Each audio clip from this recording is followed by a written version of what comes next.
Ny mety ho toetr'andro eny an-dranomasina ny talata 7 novambar 2024 amin'ny 9 maraina hatramin'ny alarobia 7 novambar 2024 amin'ny 9 maraina. Tsy misy ny filazana fampitandremana amin'ny haavon'ny alin-drano. Ho an'ny morontsiraka atsinanana Cap d'Ambre hatrany Capest, andrahoana vitsy ho avy atsimo atsinanana andrivotra ka ho 7 km isan'ora manakaiky ny Capest, ahatratra 20 hatramin'ny 7 km isan'ora kosa ny anakafa.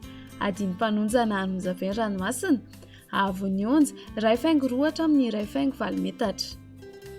Capest hatrany Manoro, anorana tandrifondrahona indraindray, ho avy atsinanana ka ho 7 hatramin'ny 7,10 km isan'ora, ny eo anelanelan'ny Sainte-Marie sy Capest, itsoka avy avaratra atsinanana ny anakafa ka ho 7,10 hatramin'ny 8,20 km isan'ora. Adiny mpanonja na hanonja-be ny ranomasina, ahavon'ny onja 2 hatramin'ny 2,4 metatra.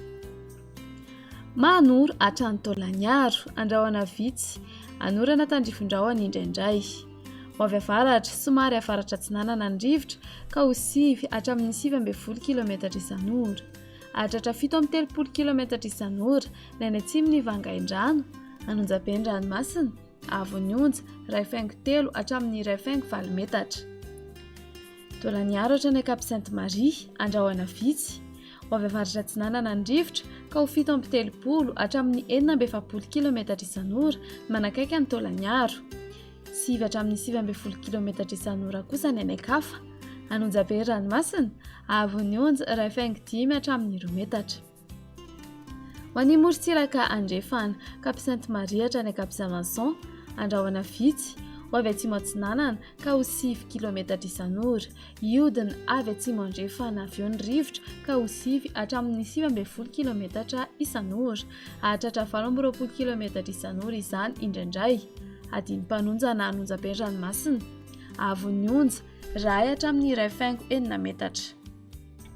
Cap Saint-Vincent hatrany Cap Saint-André, anorana tandrifondrahona indraindray, iovaova ny fizikany rivotra ka ho 7 km isan'ora, ahatratra 7,10 km isan'ora indraindray. Adiny mpanonja ranomasina, ahavon'ny onja ho latsaky ny 2 metatra. Cap Saint-André hatrany Analalava, anorana tandrifondrahona metara ikotrika indraindray, ho avy andrefana na avaratra andrefana andrivotra ka ho 7 hatramin'ny 7,10 km isan'ora, ahatratra 20 km isan'ora indraindray. Ho tonona adiny mpanonja ranomasina, ahavon'ny onja ho latsaky ny 4,7 metatra. Analalava hatrany Cap d'Ambre, andrahoana vitsy, ho avy atsinanana andrivotra ny any avaratry Nosy Be ka ho 7,10 hatramin'ny 7,30 km isan'ora. Io vaovao kosa ny anakafa ka ho 7 hatramin'ny 7,10 km isan'ora. Ho tonona adiny mpanonja ranomasina, ahavon'ny onja ho latsaky ny 2 metatra.